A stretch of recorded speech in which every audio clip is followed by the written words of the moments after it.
जगभरातील अनेक देश आणि मोठमोठे शास्त्रज्ञ कॅन्सरवरील लस आणि औषधं शोधण्यासाठी संशोधन करतात। या संशोधनात रशियाला मोठं यश मिळाले।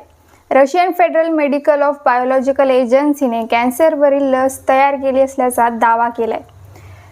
FMBAच्या प्रमुख वेरोनिका स्कारत्सोवा म्हणाल्या, रशियन एंटेरोमिक्स कॅन्सर वॅक्सीन आता रुग्णांवर वापरण्यास पूर्णपणे तयार आहे।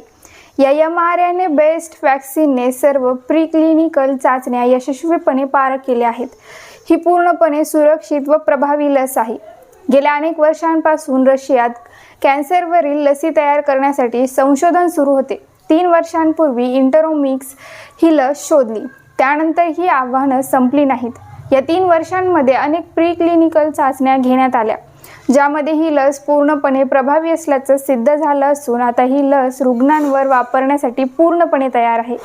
संशोधन आणि प्रीक्लिनिकल चाचण्यांवेळी या लसीमुळे ट्यूमरच्या आकारात घट होणे, ट्यूमरची वाढ थांबण्यासारखे निकाल समोर आला असल्याचं स्कारत्सोवांनी सांगितलं। ही लस सर्वात आधी मोठ्या आतड्यांच्या कर्करोगावर उपचार करण्यासाठी वापरली जाईल।